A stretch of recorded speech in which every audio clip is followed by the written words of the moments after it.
सहनाववतु सहनौ भुनक्तु सह वीर्यं करवावहै तेजस्विनावधीतमस्तु मा विद्विषावहै। ओम शांति शांति शांति। ओम गुरुर्ब्रह्मा गुरुर्विष्णुः गुरुर्देवो महेश्वरः गुरुरेव परं ब्रह्म तस्मै श्री गुरवे नमः। ओम पार्थाय प्रतिबोधितां भगवता नारायणेन स्वयं व्यासेन ग्रथितां पुराणमुनिना मध्ये महाभारतम् अद्वैतामृतवर्षिणीं भगवतीम् अष्टादशाध्यायिनीम् अम्ब त्वामनुसन्दधामि भगवद्गीते भवद्वेषिणीम्। हरि ओम्। శ్రీమద్భగవద్గీత 14వ అధ్యాయం గుణత్రయ విభాగ యోగం అధ్యయనం చేస్తున్నాం. 9 శ్లోకాలు చెప్పుకుంటూ ఉన్నాం. 9వ శ్లోకంలోకి వచ్చాం. 8, 9 ఒకసారి చదువుదాం.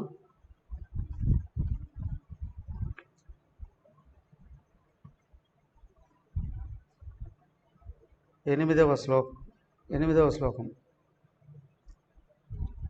శాతం గారు చెప్తారా?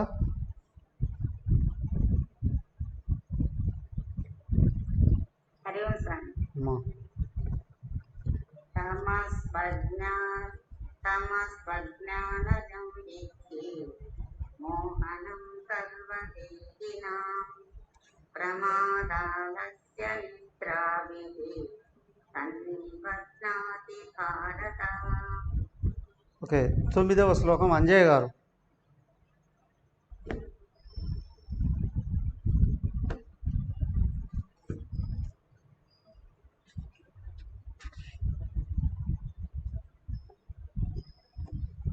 వరాల అంజయ్య గారు చెప్తున్నారా?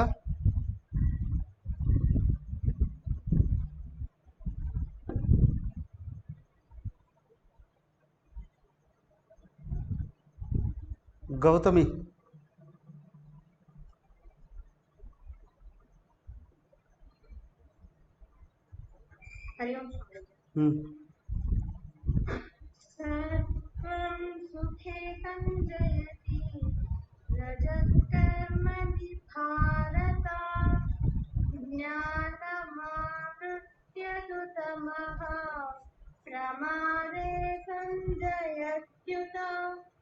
గుడ్.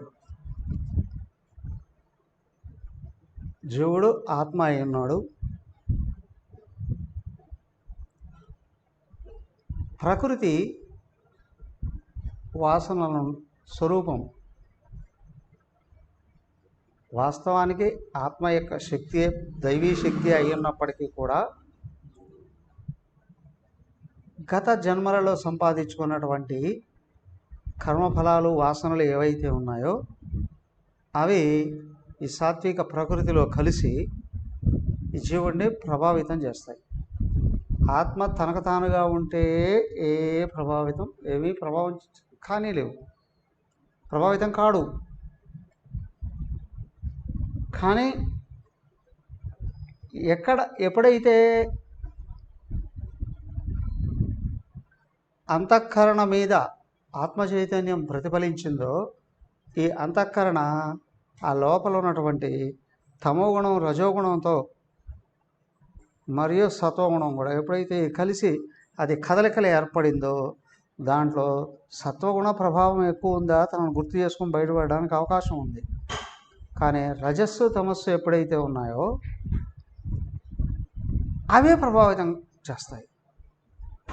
అవి ఎక్కువగా ఉన్నాయి అంటే ఆత్మ చైతన్య కాంతి ఎక్కువగా ప్రసరించలేదు. అద్దం మురికిగా ఉంటే ప్రతిబింబం కనిపించదు, అద్దం క్లీన్ చేస్తే ప్రతిబింబం స్పష్టంగా కనిపిస్తుంది. అదే అంతఃకరణ తమోగుణం రజోగుణంతో బాగా మలినం అయి ఉంటే ఆత్మ యొక్క కాంతి అక్కడ ఎక్కువగా ప్రసరించదు. కాబట్టి ఏంటి, జీవుడికి తన స్వరూపం ఏంటో కరెక్ట్గా తెలియకపోవడం వలన తమస్సుగాను బలంగా ఉందా అసలే కనిపించనివ్వకుండా చేస్తుంది. ఆ అన్యమైన దాన్ని, అంటే బాహ్యంగా వ్యక్తమైనటువంటి ఈ శరీరం ఏదైతే ఉందో ఇదే నేను అనుకునేటట్లు చేస్తుంది. అవునా? విచిత్రం, అందరిలో ప్రతిఫలించేది ఆత్మ చైతన్యం ఒకటే. కానీ ఏ ఉపాధికి చెందినటువంటి ఆ గుణాలు అక్కడ ఆ చైతన్యాన్ని కప్పివేసి ఆ అన్యమైనటువంటి భావం కలిగిస్తాయి. కళలో కలగట్లేదు. అలాగే సో సత్వగుణం ఎలా ఉంటుంది, రజోగుణం ఎలా ఉంటుంది, తమోగుణం యొక్క స్వభావం ఎలా ఉంటుంది కూడా తెలుసుకున్నాం.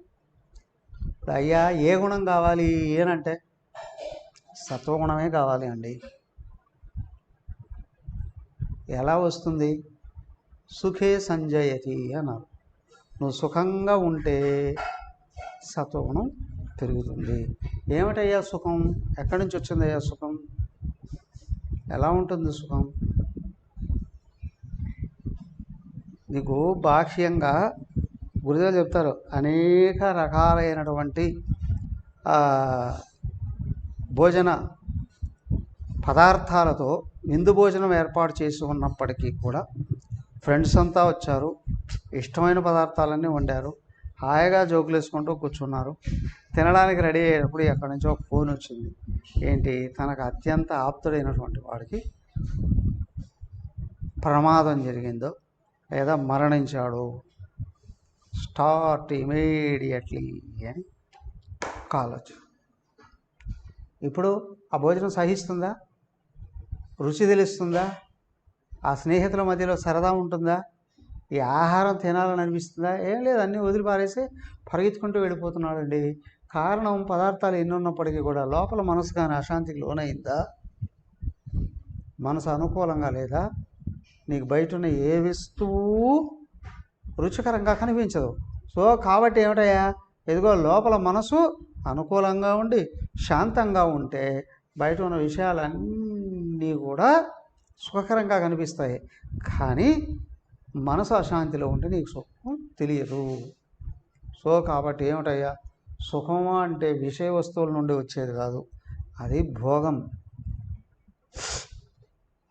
ఒక్కొక్క ఇంద్రియానికి ఒక్కొక్క రకమైన విషయం ఇష్టం, అది ఎదురుగైనప్పుడు అది ఆనందించినట్టు కనిపిస్తుంది. అది భోగమే. ఆ ఇంద్రియం ఆ విషయాన్ని భోగిస్తూ ఉంది. కానీ మనసు శాంతి ఉండేటప్పుడు వెనకల నుండి ఆత్మ యొక్క శక్తి అంతఃకరణలోకి పొంగి పొర్లుతుంది. దుఃఖరహిత స్థితి ఉంటుంది అక్కడ.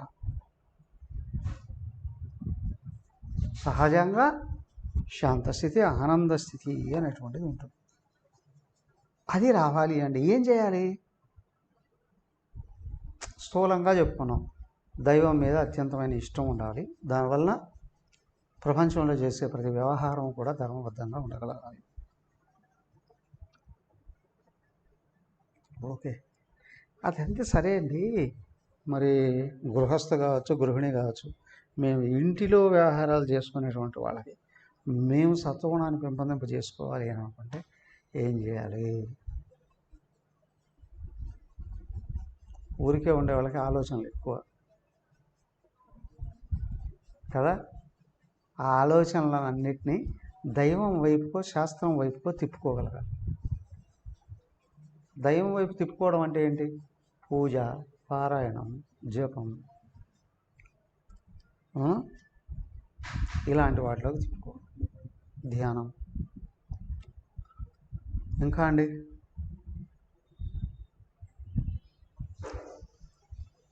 శాస్త్ర శ్రవణం,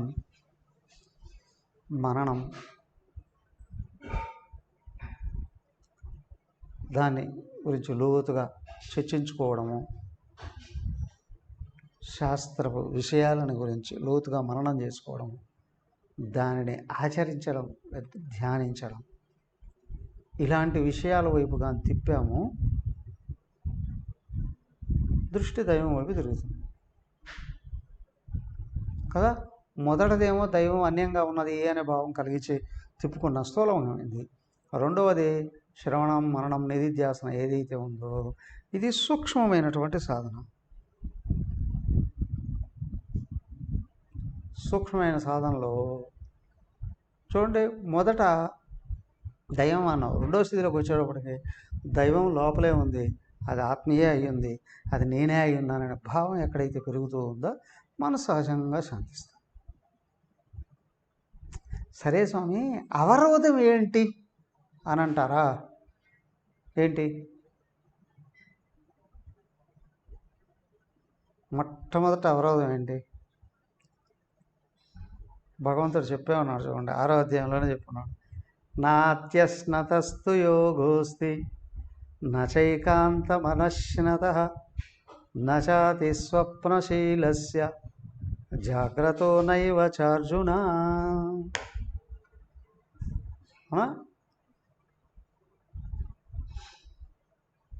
అతిగా తినడం, ఏమీ తినకుండా ఉండడం, నిరంతర ఉపవాసాలు చేయడం, దొరికిన ప్రతి పదార్థానికి వంకలు పెట్టడం ఒకటి.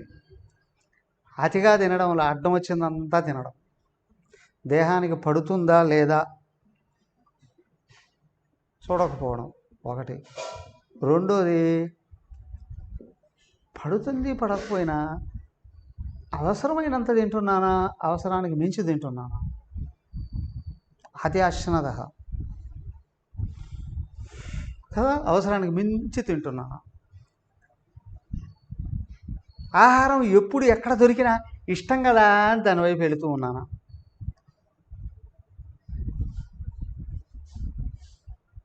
ఇది ఫస్ట్ అదే చెప్పాడు ఆయన అక్కడ. తర్వాత ఇంకో విషయం కూడా, తినడం అంటే కేవలం నోటికే కాదయ్యా, ఆత్యాశ్నత. నోరు అన్నం తింటుంది, కళ్ళు టీవీలు తింటాయి. ఇప్పుడు బెడ్రూమ్లో పండుకొని కూడా ఫోన్ చేత పట్టుకున్నామంటే ఫేస్బుక్, యూట్యూబ్. అత్యంత ఎక్కువగా డిస్టర్బ్ చేసేది ఏది? కళ్ళు చెవులే. కళ్ళు చెవులే కదా. అనవసరమైన దాని యందు అతిగా వ్యవహరిస్తూ ఉంటే అసలు ఏం చేయాలి అనేది కూడా లేకుండా మనసు నిరంతరం అలజడిలోకి వెళ్ళిపోతుంది, డిస్టర్బ్ అయిపోతూ ఉంటుంది నిరంతరం. సో మనసు నిలబడదు, ప్రశాంతత కలగదు. అతి అశ్నత. నాత్యశ్నతస్తు యోగోస్తి నచ ఏకాంతం అనశ్నత. అస్సలే తినకుండా ఉండడం అంటే కావలసినంత ఆహారం తినకపోవడం ఒకటి. రెండోది ఏంటంటే ఏమీ చూడను, ఏమీ మాట్లాడను, ఎంతో ఒంటరిగా. నాకు చాలా వైరాగ్యం అండి, నేను ఎవరిని కలవనండి, నేను ఎవరితో మాట్లాడనండి.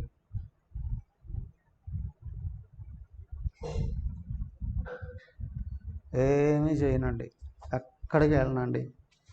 లోపల పిరికితనం పెరిగిపోతుంది. ఇక్కడ సాధకుడు అంటే ఏ ఆశ్రమంలో ఉన్నాడా అని కాదు, ఏ వయసులో ఉన్నాడా అని కాదు, ఏ వర్ణంలో ఉన్నాడా అని కాదు. లోపల సాధకుడు ఎప్పుడైనా పుట్టచ్చు. పుట్టాడు అంటే అది చిన్న వయసు కావచ్చు, అవునా, యవ్వనం కావచ్చు, ముసలితనం కావచ్చు, ఎప్పుడైనా కావచ్చు, ఏ వయసు అయినా కావచ్చు, ఎలాగైనా కావచ్చు. కానీ లోపల సాధకుడు పుట్టాడు అని అంటే క్రమంగా ఏంటి, ప్రపంచంలో తిరుగుతూనే భగవంతుని వెతుక్కోగలగాలి. అంటే ఆ వెతకడం అనేది లోపల జరుగుతూ ఉంటేనే బయట గమనించడం అనేటువంటి జరుగుతుంది. కాబట్టి ఒకేసారి ప్రపంచానికి దూరంగా ఉంటాను అని అంటే, అస్సలు ఎవరితో మాట్లాడను అంటే లోపల ఏమవుతుంది, ఒంటరితనం వచ్చేస్తుంది. అది రాకూడదు. ఒంటరిగా ఉండాలి అనిపించాలి, కానీ నేను జనాల్లో ఉండలేనండి అని భయం రాకూడదు. ఎందుకు అనవసరంగా, అవసరం లేనప్పుడు ఎందుకు అని తగ్గించుకోవడం వేరు కదా. అనశ్నత నచాతి స్వప్నశీలక్ష జాగ్రత్తోనైవ చార్చన. స్వప్నం అంటే నిరంతరం కలగనేవాడు అని, లేదా అతిగా నిద్రపోయేవాడు అని. ప్రతిదాన్ని ఊహించుకోవడం. అలాగే ధ్యానాన్ని కూర్చుంటాను అని అనుకోవడం, ముందే నేను ధ్యానంలో పరమాత్మను అందుకునేసాను, అలాగా నేను బయటకు వచ్చేటప్పటికి నాకు ముఖం అంతా ఇంతంత కళలు కనిపిస్తున్నాయి, ఇంత ఆరా కనిపిస్తుంది. నేను ఇట్లా ఇట్లా నడుస్తూ ఉంటే అందరూ నాకు పాదపూజలు చేస్తూ ఉన్నారు, నేను వాళ్ళని ఎత్తిన చేయబెట్టేస్తూ ఉన్నాను. నాకు ఆశ్రమాలు కడుతున్నారు, దేవాలయాలు కడుతున్నారు, నా విగ్రహాల ప్రతిష్ఠ చేస్తున్నారు. అతి స్వప్నశీలస్య.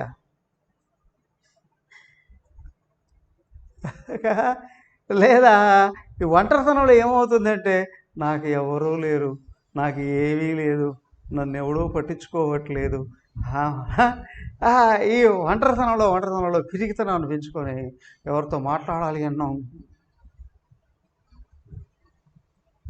లోపల ఒక పక్క ఏముంటుంది తెలుసా, నేను మహాత్ముడను మహాత్మురాలను అనిపిస్తుంది.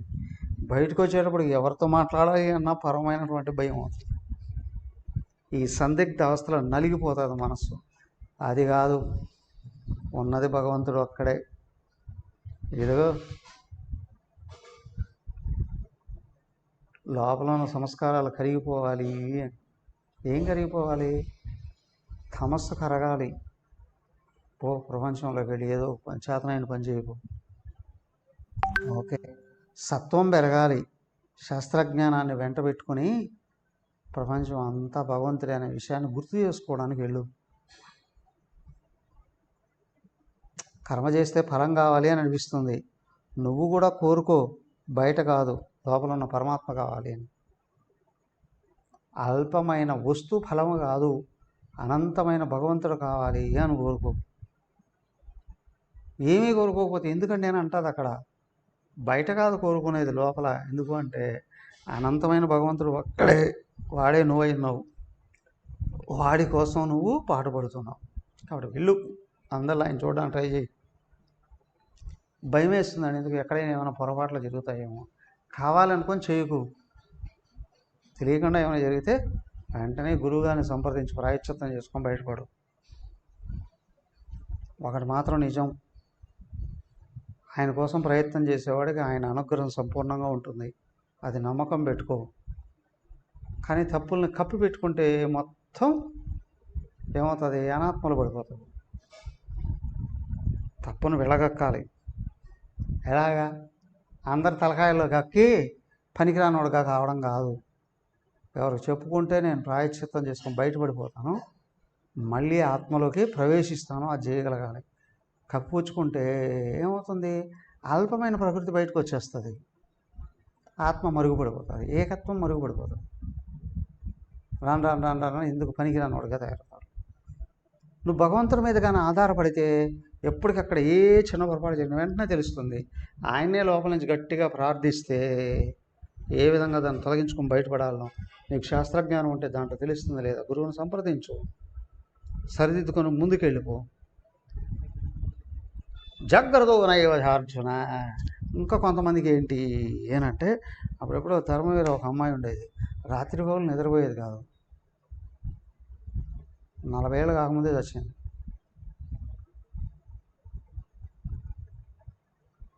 తిండి తినేది కాదు, నిద్రపోయేది కాదు, కానీ ఒంటి నిండా ఈర్ష్య అసూయలతో చచ్చింది.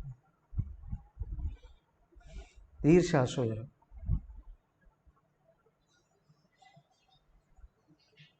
ఏమైంది? లోపలంతా కంప్లీట్గా ఏమవుతుంది, కుళ్ళిపోతుంది. కుళ్ళిపోయిన తర్వాత ఎండిపోతుంది. స్కెలిటన్ బాడీ కూడా అట్లే ఉండేది, స్కెలిటన్ లాగా. జాగ్రత్త. ఏం చేయాలండి? అదే చెప్పారుగా పక్కన అక్కడ, యుక్త ఆహార విహారస్య యుక్త శేషస్య కర్మసు యుక్త స్వప్న అవబోధస్య యోగో భవతి దుఃఖ. అదే ఇది. సో అత్యంత ఎక్కువగా గుర్తుపెట్టుకోవాల్సింది ఆలోచిస్తే ఆలోచించావు కానీ ఇతరులను కష్టపెట్టాలి అనే ఆలోచన రానివ్వకు. మరి ఇతరులు కష్టపెడితే దైవాన్ని ఎక్కువగా తలుసుకొని సరిదిద్దుకు ముందుకెళ్ళిపో. భయాన్ని రానివ్వకు.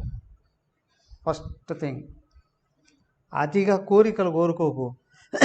కోరికలను అనుభవిస్తూ ఉన్నట్టు ఆలోచనలు రానివ్వకు, దాన్ని ఆపుకో. మూడవది, ఒకవేళ ఆలోచన వస్తే గిస్తే నువ్వు భగవంతుని గురించి శాస్త్రాల్లో విన్నవి చదివినవి చేయవలసింది దాన్ని తిప్పుకో. ఆలోచన ఉపాసనగా మారిపోతుంది. అది నెమ్మదిగా తిప్పుకున్నావా స్లోగా మనశ్శాంతిస్తూ ఉంటుంది. అత్యంత జాగరూకత. ఇదిగో దృశ్యాలను అంటే బయటికి వెళ్ళి చూడకపోయినా ఇంట్లో కూర్చొని టీవీలు ఫోన్లో అతిగా వాడినా లోపల అలజడి పడుతుంది. అతిగా విన్నా ఫోన్ మాట్లాడడం లేదా కబుర్లు చెప్పుకోవడం కదా. ఇది కూడా ఏం చేస్తుంది, అనవసరమైన చెత్త అంతా పేరుకుపోయేటట్టు చేస్తుంది. దానికి ఏంటంటే దానికే చెప్పారు, లేచినప్పటి నుంచి నిద్రపోయేంత వరకు చక్కగా ప్లాన్ చేసుకో. ఎవరైనా వచ్చినా అవసరమైందే చర్చించుకో. అవునా? అలాగే నువ్వు చేసావా, పనికిమాలిన వాళ్ళందరూ రాకుండా ఉంటారు. అవునా? అక్కడికి వెళ్ళి వాళ్ళతో మాట్లాడాలంటే మ్యాటర్ ఉండాలండి. అవునా? నేను లోపల సబ్జెక్ట్ నేర్చుకొని వెళితే వాళ్ళతో మాట్లాడగలను, లేకపోతే నేర్చుకోవాలి అని అనుకుని వెళితే మాట్లాడగలను అనుకుంటారు. ఈ పనికిమాలిన సోంబేరిగాళ్ళు అందరూ దూరం అయిపోతారు. మంచిదేగా. ఏమో అండి, అందరూ దూరం అయిపోతున్నారంటే ఎవరు ఎవరికి మాట్లాడాలి నీతో? దానికే అన్నారు. అలాంటప్పుడు కావాలనుకుంటే మంచి శాస్త్రాలు విను. దానికే ఏం చెప్తున్నాడు, ఈరోజు ఒక ఇది పెట్టాను చూడండి, యోగ వాసిష్టంలో. దాని కింద ఇంకో పాయింట్ కూడా ఇచ్చాడు ఆయన. మహాత్ముల సాంగత్యం కావాలి అని, వాళ్ళ ప్రవచనాలు కావాలి అని, అలాగే భగవంతుడు ఇచ్చిన శాస్త్రాలని అధ్యయనం చేయాలి అని ఆకాంక్ష పెంచుకొని ఇంటి దాకా వస్తాయి. పుస్తకాలు ఉన్నాయిగా, ఇప్పుడు క్లాసెస్ దొరుకుతాయి, టీవీలో వస్తున్నాయి, యూట్యూబ్లో వస్తున్నాయి. ఇట్లా జూమ్ క్లాసులు బోల్డ్ ఉన్నాయి. ఎట్టొచ్చి ఏంటి అని అంటే దృష్టి భగవంతుడి వైపు తిప్పుకుంటూ ఉంటే సత్వగుణం పెరుగుతుంది. ఏమో కాదు సత్వగుణం అంటే, అనవసరమైన చెత్త అంతా కడిగివేయబడుతూ ఉంటుంది. ఒకరోజు పాఠం వినకపోతే లోపల అలజడి వచ్చేస్తుంది. పాఠం వింటే ఏమవుతుంది, అదంతా ఎగిరిపోతుంది. దానికి కారణాలన్నీ ఎగిరిపోతాయి, అనవసరమైన ఆలోచనలు. పాఠం లేకపోయినా నీ అంతటి నువ్వు చదువుకోవడం కానీ మొదలు పెడితే చదువు. హాయిగా మహాత్ముల కథలు, పురాణాలు ఉన్నాయి, వేదాంత శాస్త్రాలు ఉన్నాయి. సో ఇలాగ ఏమవుతుంది అంటే మనసు శాంతించే కొద్దీ సత్వగుణం పైకి వస్తుంది. నేను ఆయనే, అందరూ ఆయనే అనే విషయం బయటకు వస్తూ ఉంటుంది. ఇది సత్వగుణాన్ని పెంచుకోవడం. రజః కర్మణి భారత. కొంతమందికి ఏమవుతుంది, వినడానికి, చదవడానికి, చర్చించడానికి మనసు నిలబడదు. వీళ్ళకు టాలెంట్స్ ఉన్నాయనుకోండి, పనులలో పరిగెత్తారు. ఓకే, పనులు చేస్తాడు. పనులు చేసినప్పుడు ఫలాలు వస్తాయిగా, అప్పుడు పోలికలు వస్తాయి. నేను ఎంత సంపాదిస్తున్నా,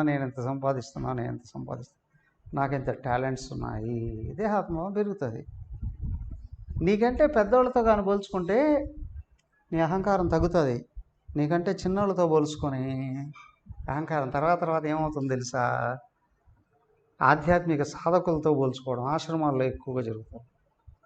మిషన్ సెంటర్స్లో కూడా ఏమన్నా ఆచార్యాలు ఉన్నాయి, వాళ్ళతో పోల్చుకుంటే నేను ఎక్కువ టాలెంట్స్ ఉన్నాయి, నేను ఎక్కువ పని చేసి ఎక్కువ సంపాదిస్తున్నాను, నేను వాళ్ళకంటే నేనే గ్రేట్. వాళ్ళకి ఏంటంటే ఏ పని ఇవ్వట్లేదు, ఊరికే పాటలు వినడమో లేకపోతే పాటలు చర్చించుకోవడము.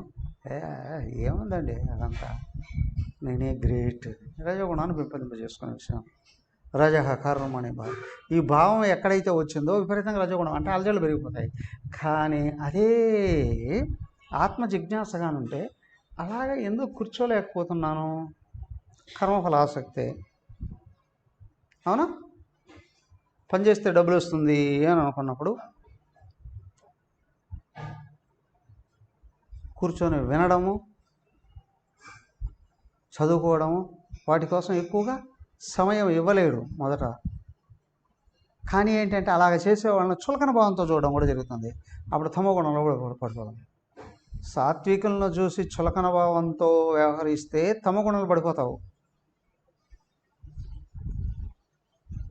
శ్రవణ మనన నిధిధ్యాసనలో ఎందుకు వెళ్ళలేకపోతున్నానా అని విచారణగానే చేయగలిగేటట్లయితే రజోగుణం నుండి సత్వగుణానికి రావడానికి అవకాశం ఉంటుంది.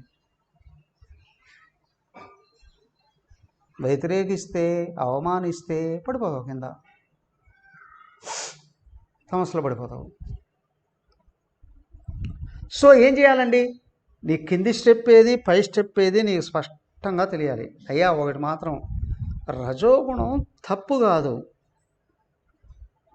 అంటే సంపాదించడం, ధనం సంపాదించడం, సమాజంలో పేరు ప్రతిష్టలు సంపాదించడం తప్పు కాదు. కానీ అది మధ్యమ స్థాయే.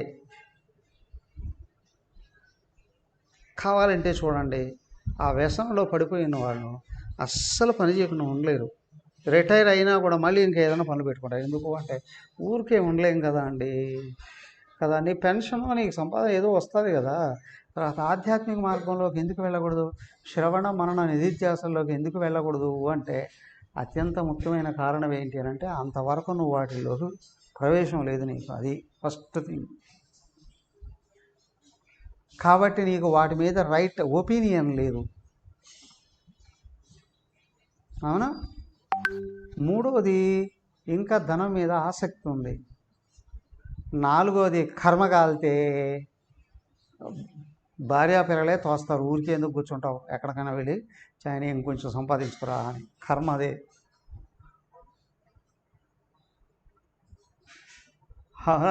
వస్తుంది కదా మెన్షన్. ఊరికే ఎందుకు కూర్చుంటావు, అక్కడికి వెళ్తావు, ఊరికే కూర్చుంటావు, ఏదైనా పనికి వెళితే ఇంకొంచెం సంపాదిస్తావు కదా. ఈయన కర్మ. పాపం అలాంటి మహాతల్లి దొరికింది అని అనుకోండి, లేదా స్త్రీలకే అలాంటి మహానుభావుడు దొరికాడు అని అనుకోండి, ఇంకా వీళ్ళ సాధన కొండెక్కినట్టే. కానీ వీళ్ళ మీద సరైన అవగాహన ఉండి, ఆధ్యాత్మికం మీద సరైన అవగాహన ఉన్నప్పుడు వీళ్ళని కంట్రోల్ చేసుకుంటారు, చుట్టూ ఉన్న వాళ్ళని కూడా కంట్రోల్ చేస్తారు. లేకపోతే గమనించండి, స్త్రీ అయినా సరే పురుషుడైనా సరే వాళ్ళు అక్కడే సంపాదిస్తారు. జనరల్గా కొన్ని చోట్ల చుట్టూ ఉన్నవాళ్ళు, భార్య కావచ్చు, భర్త కావచ్చు, లేదా పిల్లలు కూడా వాళ్ళ మీద పడే తింటూ ఉంటారు. కానీ వాళ్ళని చులకనగా చూస్తారు, వాళ్ళని చేతకానుడుగా చూస్తారు. చాలా ఫ్యామిలీస్ చూశాను నేను. సంపాదించేది వాళ్ళే, అవునా, పని చేసేది వాళ్ళే, ఇంటిని పోషించేది వాళ్ళే. కానీ ఆ వ్యక్తిని మిగతా వాళ్ళందరూ కూడా చులకనగా చూస్తారు. వాళ్ళందరూ వాళ్ళు చాలా గొప్పవాళ్ళుగా. పొరపాటుగా ఏదైనా చుట్టూ ఉన్న వాళ్ళకి పని చెప్తే, నువ్వే నాకు చెప్పేవాడుగా, నువ్వే నాకు చెప్పేదానుగా. చూసా, తల్లిదండ్రుల మీద తిరగబడేవాళ్ళు చూసాం. అలాగే ఆ సంపాదించే వాళ్ళ మీద భార్య పిల్లలు కావచ్చు, భర్త పిల్లలు కావచ్చు, తిరగబడి చేసేవాడు. కర్మ అది. కానీ అక్కడ కూడా ఓపికతో భగవంతుడు కానీ ప్రార్థిస్తే లోపల నుంచి ధైర్యం వస్తుంది. అవునా? చూసి ఏం చేస్తారు, లెఫ్ట్ అండ్ రైట్ పీకుతారు చుట్టుపక్కల వాళ్ళని, వాళ్ళ మీద ఆధారపడే వాళ్ళని పీకారా. అప్పుడు వాళ్ళ ధైర్యం, వాళ్ళ భయంతో అనుసరించడానికి అవకాశం ఉంటుంది. సో కాబట్టి ఏంటి అంటే తనను రక్షించుకుంటూ తను పతనం కానివ్వకుండా అట్లాంటి సమయాల్లో కోపాన్ని కూడా ప్రవేశపెట్టుకోగలగాలి, ముందుకు వెళ్ళగలగాలంటే. లేదా వాళ్ళు ఇట్లా అంటున్నారు, వీళ్ళు ఇట్లా అంటున్నారు, వాళ్ళు ఇట్లా, నా కర్మ ఇది, నా కర్మ ఇది అని అనుకుంటే అందరూ ఉపయోగించుకుంటారు. కానీ నీకు ఉపయోగం అంటే ఏమీ ఉండదు. సో నువ్వు నీకుగా సాధకుడిగా ఎదగాలి అంటే దానికే చెప్పారు అక్కడ, అనాశ్రిత కర్మఫలం కార్యం కర్మ కరోతి యః అని. అయ్యా, బయట ఫలాన్ని కాకుండా లోపల ఫలాన్ని కోరుకుంటూ చెయ్యవలసిన సమయంలో చెయ్యదగినటువంటిది కానీ చేసేసి ఫలాన్ని గురించి ఆలోచించకుండా ఉన్నావా, భగవంతుని గురించి ఆలోచిస్తున్నావా, నిన్ను నువ్వు ఉద్ధరించుకుంటావు. లేదా కర్మలలో నిరంతరం పడిపోయి ఉండడం. అయ్యా, వాడు ఎవడైనా సరే ఏ పని చేస్తూ ఉన్నా నువ్వు సత్వగుణంలో ఉండి సత్వగుణంలోకి రావాలి, దాని నుండి ఆత్మలోకి వెళ్ళాలి అంటే సాక్షిత్వం అనేది ఉండాలి. చుట్టూ ఉన్న వ్యక్తులను, వస్తువులను, ప్రదేశాలను నిరంతరం గమనిస్తూ పనులలో పడిపోయిన వాడు ఖచ్చితంగా తమస్సులోకి లాగబడతాడు. ఏమిటయ్యా సాక్షిత్వం? ప్రారంభ సమయంలో భగవంతుడిని గుర్తు చేసుకుంటూ పనులు చేయడం, తర్వాత నేనెవరో గుర్తుంచుకుంటూ ఇంద్రియ మనోబుద్ధుల్ని అవసరమైన పనులలో అవసరమైనంత యుక్త ఆహార విహారస్య అన్నారు కదా, యుక్త శ్రేష్టస్య కర్మసు అని. తన ఇంద్రియ మనోబుద్ధులు నిరంతరం గమనిస్తూ బయట తాదాత్మ్యం చెందుతున్నాయా, లోపల ఉన్న ఆత్మను గుర్తిస్తున్నాయా? భగవంతుణ్ణి శాస్త్ర జ్ఞానాన్ని గుర్తుపెట్టుకో అన్నప్పుడు పొరపాట్లు జరిగితే సరిదిద్దుకోవచ్చు, లోపల డైరెక్షన్ చేంజ్ చేసుకోవచ్చు. కానీ దృష్టి తన ఇంద్రియ మనోబుద్ధుల మీద కానీ లేకపోతే, గమనించుకోకపోతే, లక్ష్యము గమనించబడాలి, మార్గము గమనించబడాలి. రెండిట్లోనూ తన సాక్షిగా ఉండగలగాలి. అది కానీ లేదు అంటే ఎక్కడో ఒకటి ఇరుక్కుపోతుంది మనసు. వ్యక్తుల మీదైనా, విషయాల మీదైనా, ప్రదేశాల మీదైనా అనురాగం పెరిగింది అంటే ఇరుక్కుపోతాం.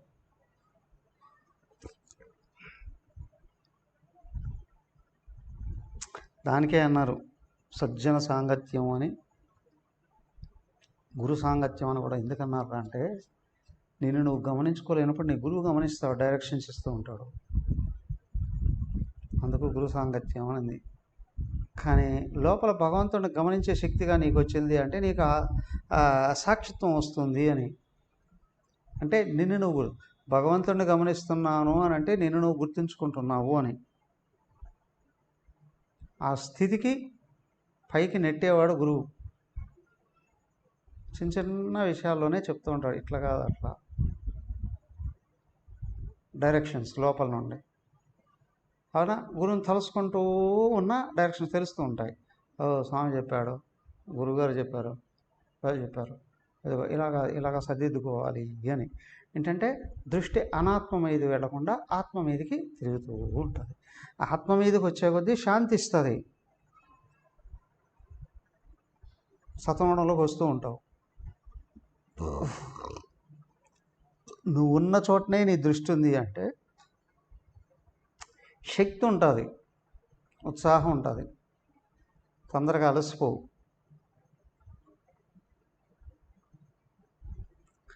అందరి యందు సమదృష్టి ఉంటుంది.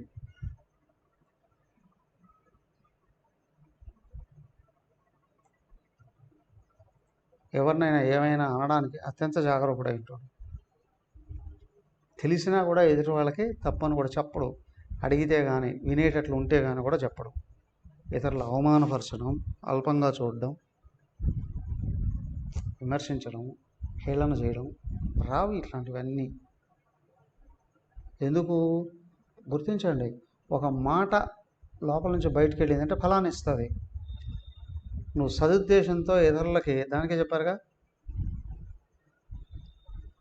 ప్రియం హితం బ్రూయాత్, సత్యం ప్రియం హితం బ్రూయాత్. నువ్వు సత్యం చెప్తూ ఉన్నప్పుడు కూడా ఇతరులకు ఇష్టం లేకపోతే చెప్పుకో. ఎందుకు అంటే నువ్వు చెప్పడానికి ప్రయత్నం చేస్తే వాళ్ళు నిన్నే వదిలేస్తారు. తర్వాత తెలుసుకునే అవకాశం కూడా వాళ్ళు కోల్పోతారు.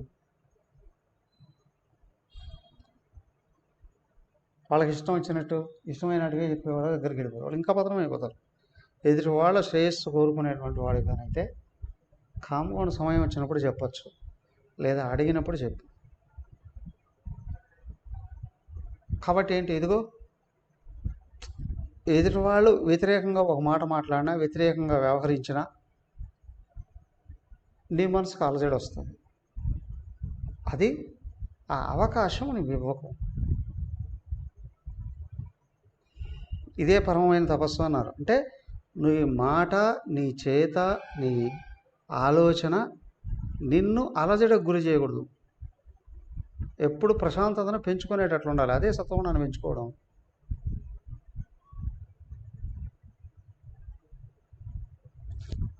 సత్వగుణాన్ని పెంచుకోవడం అంటే అదే.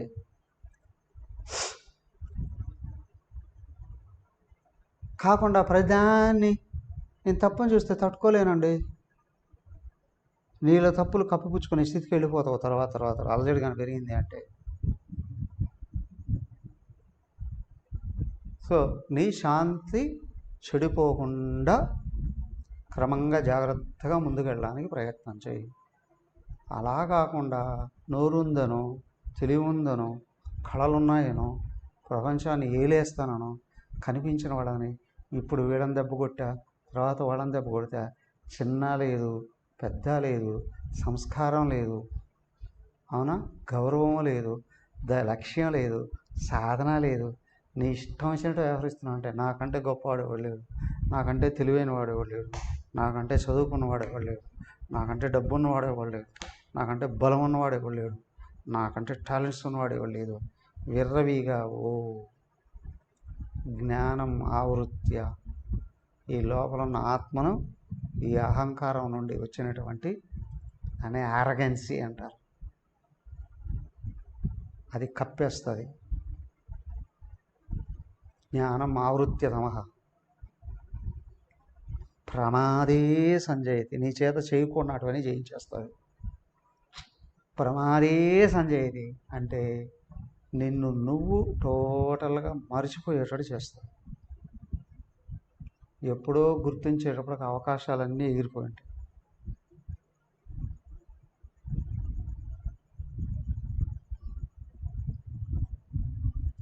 దానికి చెప్పింది జ్ఞానం ఆవృత్య, జ్ఞానం కప్పివేయబడుతుంది. తమస్సు వచ్చిందంటే ఏంటి, అందరూ సమానమే,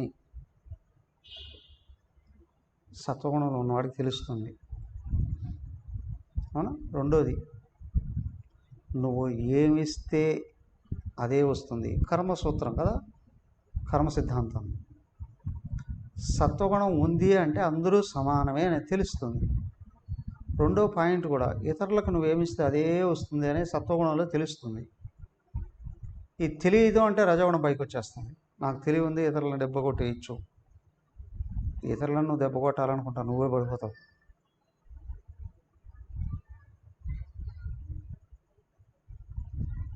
పడిపోయిన తర్వాత తెలియదు, పూర్తిగా నేల మీద పడిపోయేదాకా, అంటే కంప్లీట్గా ఎదుగు తమోగుణంలో పడిపోయాడు. తమోగుణంలో పడిపోతే ఇంకేం తెలుస్తుంది. జ్ఞానం ఆవృత్య తమహదు ప్రమాదే సంజయతి, చేయకుండా పనులలో ఎదుగుతుంది. ప్రమాదే సంజయతి, ప్రమాదం అంటే ఆత్మను మరిచిపోవడమే అని అన్నారు కదా సంస్కృతంలో. ప్రమాదో వై మృత్యు, ప్రమాదం అంటే ఆత్మను మరచిపోవడం. ఈశావాస్యంలో చెప్పారా, అసూర్యనామతి లోక అంధేన తమసావృత తాంస్తే ప్రేత్యా విగచ్చంతి ఏకేహాత్మసనో జనా, ఏకేశాత్మహనో జనా. ఆత్మహన, ఆత్మను హత్య చేసినటువంటి వాడు. ఎవడు ఆత్మహత్య చేయడం? నువ్వు ఆత్మని మరచిపోవడమే ఆత్మహత్య.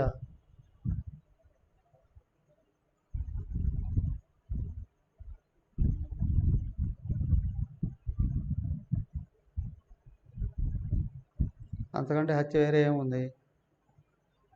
ఆత్మహత్య, ఆత్మను మర్చిపోవడమే.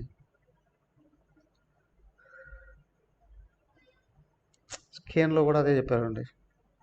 ఇహ చేదవేది రథ సత్యమస్తి నేదిహ వేది మహతీ వినష్టి.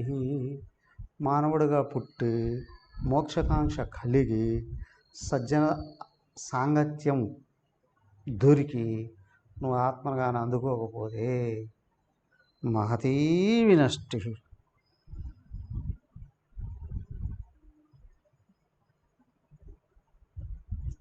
చాలా నష్టపోతావు.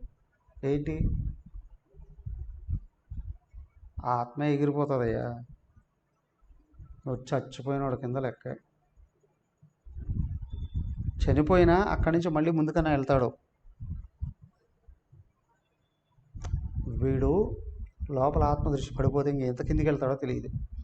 ప్రచ్యుత కేలికందుక అన్నారు అక్కడ, ఏది వివేక చూడమంలో.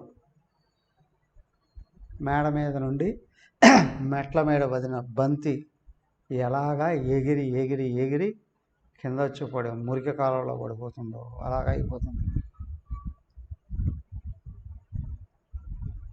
తమః జ్ఞానం ఆవృత్య. తెలుస్తూ ఉంటుంది స్పష్టంగా.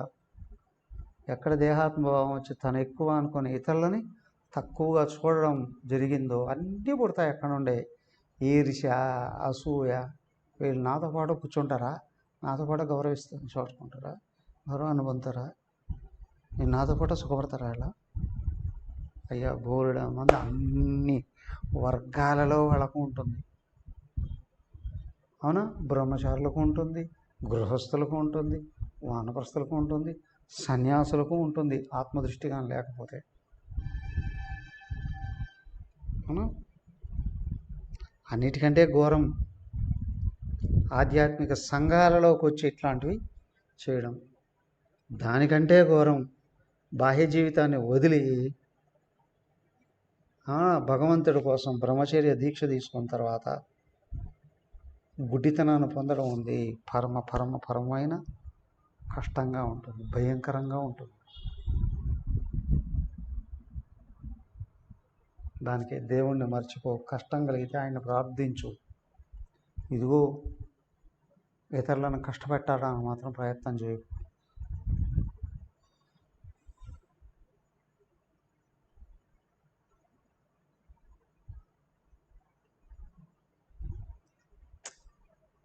మిగిలిన మెతుకులు అట్లా బయట విసిరేస్తే తిన్న కాకులు, కుక్కలు కూడా విశ్వాసం చూపిస్తాయి. అవునా?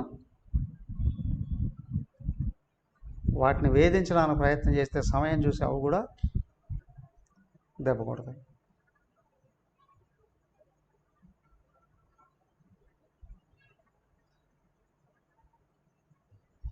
భగవంతుని గుర్తుంచుకో. అందరిలో చూడకపోయినా పర్వాలేదు కానీ ఎవరిని వేధించుకో.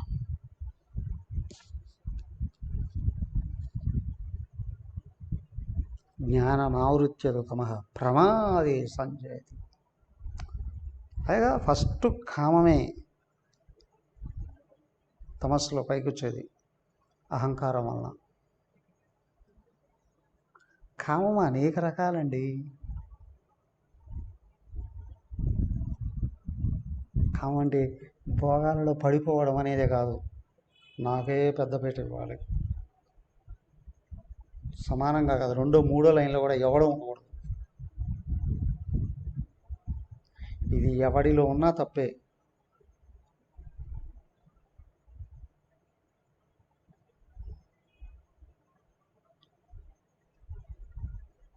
ఎవరిలో ఉన్నా తప్పే.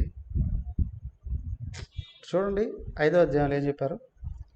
విద్యా వినయ సంపన్నే గవి హస్తిని సునిచైవ స్వపాకేచ పండిత సమదర్శన అన్న. విద్యా వినయ సంపన్నే బ్రాహ్మణే గవి హస్తిని. విద్యా వినయాలు కలిగిన బ్రాహ్మణుణ్ణి గవి గోవునైనా, హస్తిని ఏనుగునైనా, సునిచైవ కుక్కనైనా, స్వభాగేశ కుక్క మాంసం తినేవాళ్ళు కూడా పండితా సమదర్శన. పండితుడు సమంగానే చూస్తాడు, సమత్వానే చూస్తాడు. ప్రాక్టికల్గా అమ్మగారి విషయంలో నేను 10 ఏళ్ళు దగ్గర చూసాం. రోడ్డు పని చేసేవాడు వచ్చినా, ఒక మంత్రి గారు వచ్చినా ఒకే విధంగానే పలకరించేవాళ్ళు. వాళ్ళ అసహ్యత అనేది ఎక్కడ కనిపించేది కాదు.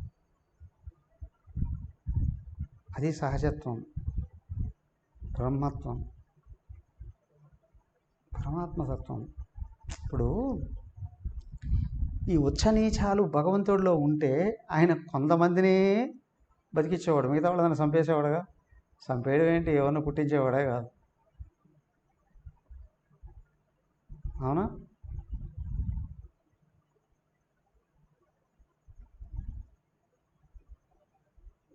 ఏకత్వంలోకి వెళ్ళేటప్పుడు అందుకే వివేక చూడడం వల్ల అత్యంత పెద్దగా హెచ్చరిక చేశాడు. జాతి నీతి కుల గోత్ర దూరగం.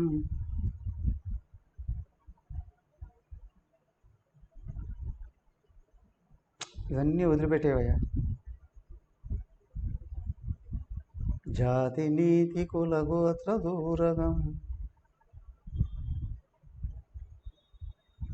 జాతి నీతి కుల గోత్ర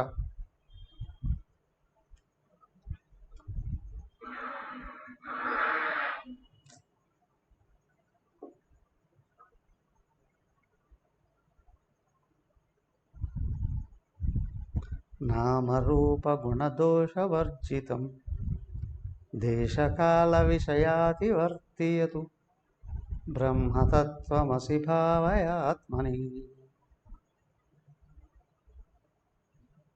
అవును, పరబ్రహ్మమే నువ్వైనావు. బ్రహ్మ తత్ త్వం అసి భావయ ఆత్మని. జాతి నీతి కుల గోత్ర దూరగం నామ రూప గుణ దోష వర్జితం దేశ కాల విషయ అతివర్తీయత. నువ్వు ఎదగాలంటే ఇదే చేయాలండి. స్వామి, నేను ఎదగడానికి ప్రయత్నం చేస్తున్నా, సత్వగుణం పెంచుకోవడానికి, కానీ మిగతా రెండు ఉన్నాయి, అవి పోవట్లే. ఇంకొంతమంది అంటారు, ముందు తమో గుణాన్ని పోగొట్టుకొని రజోగుణంలోకి వస్తా, రజోగుణం పోగొట్టుకొని సత్వగుణంలోకి వస్తా, సత్వగుణం పోగొట్టుకొని. ఒక కొమ్మ మీద కూర్చున్నావు, ఈ కొమ్మ తెగ్గొట్టేసి పై కొమ్మకి వెళతా. ఆ కొమ్మ మీద కింది కొమ్మ మీద కూర్చో ఉన్నావు, ఆ తెగ్గొట్టేస్తే ఎక్కడికి వెళ్తావు తెలియదు, పైకి మాత్రం వెళ్ళవు కదా. అవునా? నువ్వు పై కొమ్మకి ఎక్కేస్తే కింద కొమ్మతో సంబంధం లేదు కదా. ఇప్పుడు కింద కొమ్మ తీసేయడానికి ఎందుకు ప్రయత్నం చేయడం? నువ్వు దాని మీద కూర్చొని దాన్ని తీసేయడానికి ప్రయత్నం చేస్తే కుప్పకూలిపోతావు, ఆధారమే లేకుండా పోతుంది. దానికైనా గుణాతీతుల్లో కూడా గుణాలు ఉంటాయి, కానీ అతీతంగా ఉంటాడు అని. సో నీకు అవసరమైన గుణాన్ని పెంచుకోవయ్యా. దానికే నీకు ఏ గుణం అవసరమో దాన్ని పెంచుకుంటూ ఉంటే మిగతా రెండు కిందికి వెళ్ళిపోతాయి. అవును, చక్రం 3 ఫోర్సులు ఉన్నాయని అనుకోండి, 3 వైపులా 3, ఒకటి పైకి వస్తే మిగతా రెండు కిందికి వెళ్ళిపోతాయి కదా. నువ్వు ఏ గుణం అవసరం అనుకున్నావు దాన్ని పెంచుకుంటే మిగతా 2 గుణాలు కిందికి వెళ్ళిపోతాయి. దానికే చెప్పారు. శ్లోకం చదివేసి ముందుకెళ్దాం. రజస్తమశ్చాభిభూయ సత్వం భవతి భారత, రజస్సత్వం తమశ్చైవ తమస్సత్వం రజస్తథా. రజః తమః చ అభిభూయ, రజోగుణాన్ని తమోగుణాన్ని తొక్కేసి సత్వం భవతి భారత, సత్వం పైకి వచ్చేస్తుంది దాన్ని పెంచుకుంటే. రజః సత్వం తమశ్చైవ, నువ్వు తమస్సులోకి వెళ్ళావా, రజోగుణం తమోగుణం రెండో కిందికి వెళ్ళిపోతాయి. రజోగుణం సత్వగుణం, తమస్సత్వం రజస్థద.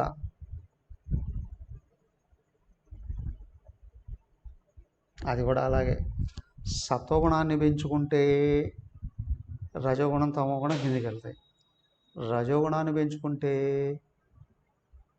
సత్వగుణం తమోగుణం కిందికి వెళ్తాయి, తమోగుణాన్ని పెంచుకుంటే సత్వగుణం రజోగుణం కిందికి వెళ్తాయి.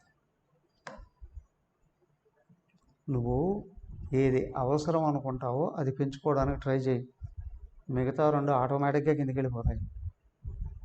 కానీ నీ దృష్టి దేని మీద పెడితే అదే పెరుగుతుంది. అవునా? పిల్లలకి ఏదైనా ఆ పని చేయొద్దురా అన్నాం అనుకోండి, వాడు అదే చేస్తూ ఉంటాడు. అవునా? ఆ వస్తువుని తగలద్దురా అంటే అదే తగులుతాడు. దానికి తల్లిదండ్రులైనా ఉపాధ్యాయులైనా వివేకంతో ఏది అవసరం లేదో దాని గురించి చెప్పకూడదు, ఏది అవసరమో దాని గురించి చెప్పాలి. ఏం చెప్పితే అదే పట్టుకుంటాడు పిల్లాడు. అయ్యా, చచ్చిపోయేంత వరకు మనసు చిన్న పిల్లాడే.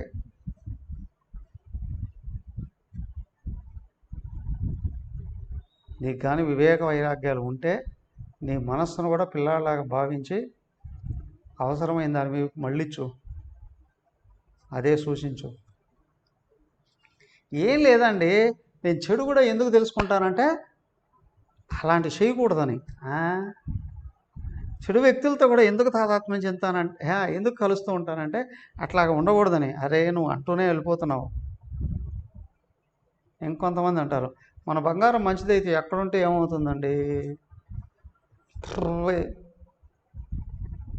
అఘటన ఘటన పటీయసి మాయా, దాంతో చెలగాటం ఆడకు. నువ్వు భగవంతుని పట్టుకుంటేనే మాయ మాట వింటుంది. జీవుడు ముక్తుడయ్యేంత వరకు అజాగ్రత్త అనేది ఉండకూడదు మాయ విషయంలో. నేను చేయను, నాకు నిగ్రహం ఉందండి అన్న వాళ్ళందరూ సునామీ గాలికి కొట్టుకుపోయిన వాళ్ళే. మేము పెద్ద తోపులు అనుకున్న వాళ్ళందరూ కూడా ఇంత చిన్న పురుగు కరోనా గాలికి భస్మం అయిపోయారు. అవునా? మాయతో చెలగాటం ఆడకు, జాగ్రత్త. భగవంతుడిని పట్టుకో, మహాత్ముల మాట విను, శాస్త్రాన్ని నిరంతరం అధ్యయనం చేయి, హాయిగా ముందుకెళ్ళు. తదాస్తు. హరి ఓం. ఓం సర్వే భవంతు సుఖినః, సర్వే సంతు నిరామయాః, సర్వే భద్రాణి పశ్యంతు, మా కశ్చిద్ దుఃఖభాగ్ భవేత్. ఓం శాంతి శాంతి శాంతి. హరి ఓం. శ్రీ గురుభ్యో నమః. హరి ఓం.